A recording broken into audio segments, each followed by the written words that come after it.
Bonjour, je vais parler du 6e épisode de GAFAM.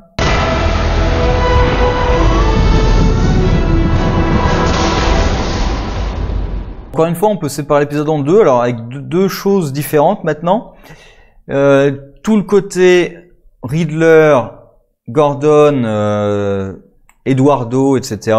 Toute l'intrigue autour de No Man's Land et un petit truc séparé avec Cobblepot et Selina, qui était pas très intéressant à suivre. Voilà, c'est Cobblepot. Pareil, du coup, le grand secret, je m'attendais à un truc quand même dans ses sous-sols. Son secret, c'est juste qu'il a planqué plein de pognon pour se préparer à quitter No Man's Land. C'est juste ça la grosse révélation. Après, c'est moi qui m'attendais peut-être à quelque chose de mieux, mais voilà, non, c'est juste ça. Et il se fait voler un petit peu par Magpie. Et du coup, il va engager Selina pour la retrouver. Et alors Selina à la fin qui est surprise que mais t'avais pas besoin de la tuer. Non mais sérieusement, tu croyais qu'il allait faire quoi exactement? C'était juste évident qu'il allait la tuer, hein. Personne n'en a jamais douté. Donc voilà, et puis Magpie, pas un personnage très intéressant non plus à suivre ou développer du tout, hein. C'est vraiment la voleuse, point. C'est une voleuse, on dit ce qu'elle fait, qu'elle remplace par des explosifs, point, on s'arrête là. D'ailleurs, quand ils sortent de la pièce, c'est marrant, le premier truc que je me suis dit, c'est mais pourquoi vous restez dans la pièce? Elle a juste fermé la porte, défoncé la porte. Et il m'a fallu un petit moment à la fin, quand Selina lui dit tout peut être une bombe, mais pas la salle elle-même, pour comprendre qu'ils pensaient que la porte était une bombe, sauf que ça marche pas, puisqu'ils sont passés par la porte. Si ça avait été une bombe, ils auraient explosé au passage.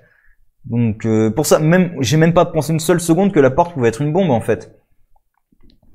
Mais bon, voilà. Donc après, c'était surtout pour mettre Selina et Cobblepot en contact. Il n'y avait pas grand-chose de plus d'intéressant à faire dans cet épisode avec ça. Sinon, le reste de l'épisode, pour moi, ça souffre de ce que je craignais. C'est le rythme. Ils ont pas le temps, ils vont trop vite. C'est-à-dire que là, à la fin de l'épisode, Eduardo a été tué. Alors, il va être revenu, il va être ramené en tant que Bane, mais il a été tué, il a été vaincu. Walker, qu'on n'avait encore jamais vu, elle apparaît après avoir tout perdu. C'est-à-dire qu'ils ont dévoilé au public toute la vérité, avec les preuves, les enregistrements et tout, donc elle a perdu. Alors, j'imagine que ces hommes dans la ville sont encore loyaux à elle, mais voilà, elle a perdu son statut, elle est pourchassée certainement par la police, par le gouvernement, par les autorités compétentes en tout cas. Je sais pas si c'est la police ou autre chose, mais voilà, enfin objectivement, alors on sait pas quel est son objectif, d'accord, donc on verra quel est son objectif, mais politiquement elle est morte. Et si elle sort de No Man's Land, il y a plein de preuves contre elle, donc je vois pas en fait que elle a perdu d'avance de toute façon quoi qu'elle fasse. Et elle a perdu avant même qu'on la voie en fait. Donc c'est un peu con. Enfin voilà, c'est très rapide. Il y a pas mal d'éléments vraiment très rapides. Même au début, honnêtement, j'avais pensé que ce serait un épisode où Riddler allait essayer de tuer Gordon pour un petit moment. Et non, dès le départ, Gordon a réussi à le mettre KO quasiment tout de suite. Et encore une fois, un choc électrique qui arrête la puce. Bon alors par contre, je pense à un coup de comment ça s'appelle, défibrillateur en pleine tête. Je suis pas sûr qu'il survive, hein, mais on va dire truc de comique. On va dire qu'il survit. En vrai, je suis pas sûr. Hein. Mais bon, ou en tout cas avec des capacités cérébrales diminuées, hein, je pense, au minimum.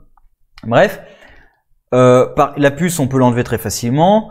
La puce, elle contient toutes les preuves pour arrêter Walker. Alors ça aussi, c'est un truc, mais c'est du Deus Ex Machina pour moi. C'est la puce. Alors déjà, quand on la voit, elle est minuscule. Malheureusement, en même temps, pour qu'elle tienne dans le cerveau.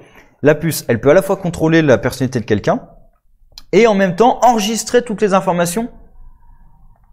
Vraiment, la mémoire est miniaturisée à ce point. Et pourquoi est-ce qu'on voudrait enregistrer tous les ordres en fait? C'est débile.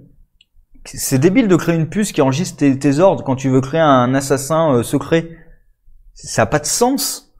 À la limite que la puce en elle-même, par ses composants et tout, on puisse peut-être la rattacher à telle entreprise et peut-être en suivant la piste de l'argent trouver des preuves contre elle, c'est une chose.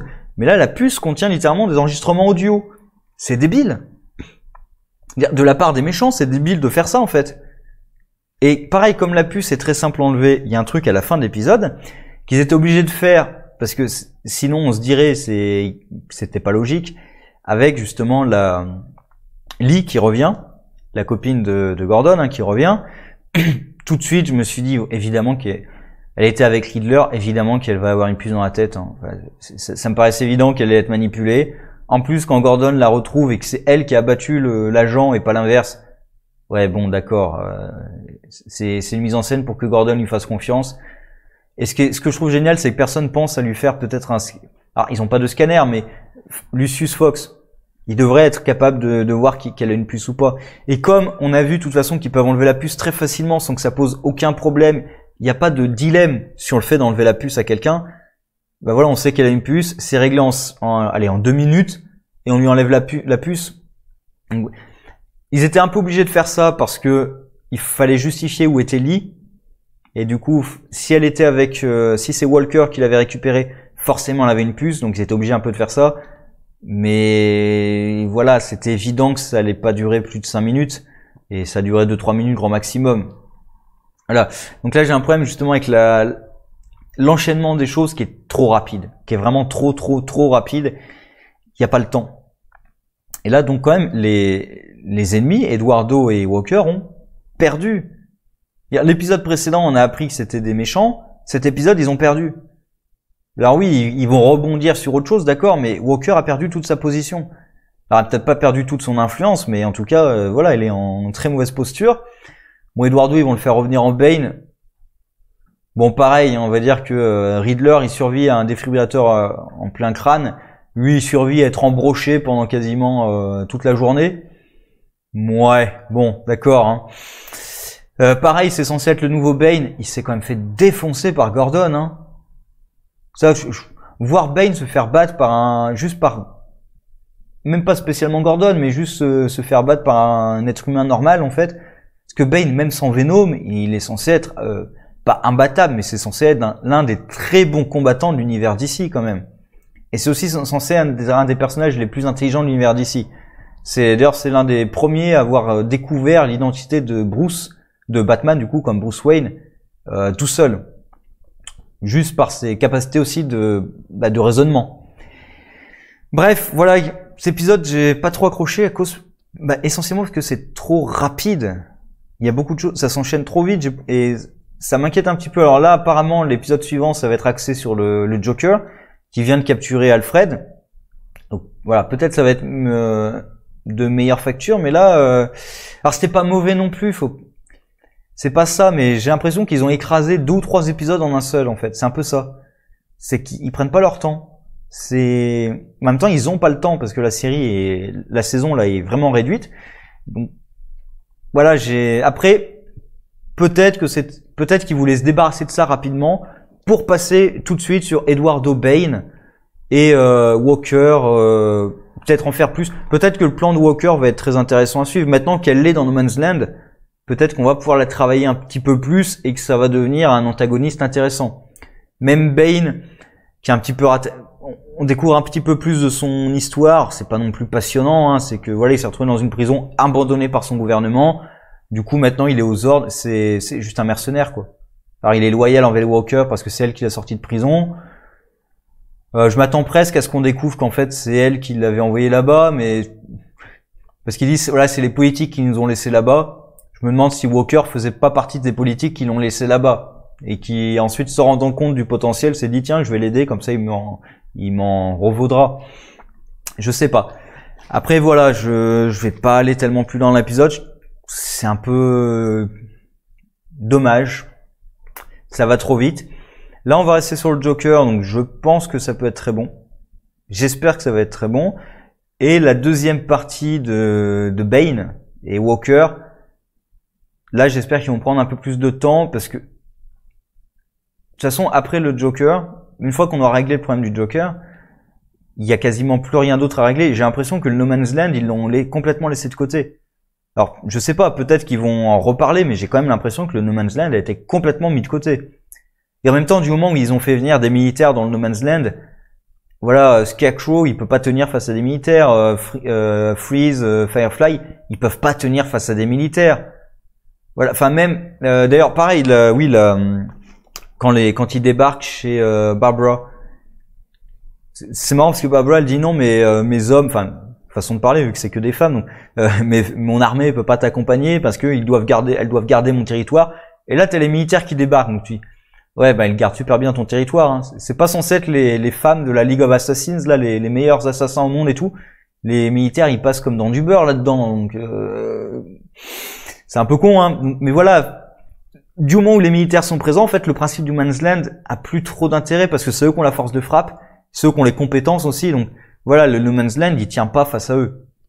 Donc j'ai pas l'impression que ça sera utilisé vraiment. Et c'est un peu dommage, le potentiel du No Man's Land sera un peu gâché. Sinon oui, il y a un dernier truc que j'ai oublié à la fin, c'est Barbara qui révèle être enceinte. Donc très probablement de Barbara Junior, donc ce qui sera du coup le Batgirl. Hein. Mais normalement, après ça dépend des versions, mais moi la version dont je me souviens avant le reboot, je crois que dans New 52, ça a dû changer, mais je suis plus sûr. Mais Barbara Gordon, c'était pas la fille de James Gordon, c'était sa nièce de mémoire qu'il a adoptée quand ses parents ont été tués. Les deux mémoires, voilà, c'était pas sa fille, c'est sa fille adoptive, mais c'est pas sa fille biologique. Si je me souviens bien, si je dis pas de bêtises, il me semble que c'était ça. Après, c'est peut-être dans Your One, je sais pas, ils ont peut-être changé ça. Mais moi, ce que j'avais gardé en tête, c'était plutôt que c'était une fille adoptive, parce qu'il a aussi un fils, Gordon. Et bref, voilà. Mes souvenirs sont un peu vagues là-dessus. Il faudrait que je me replonge là-dedans. Bref, de toute façon. Voilà, de toute façon, comme c'est la dernière saison, oui, bon, c'est peut-être Batgirl. Barbara attend peut-être la future Batgirl, mais de toute façon, on n'a toujours pas le Batman. Donc, voilà. Sur ce, au revoir.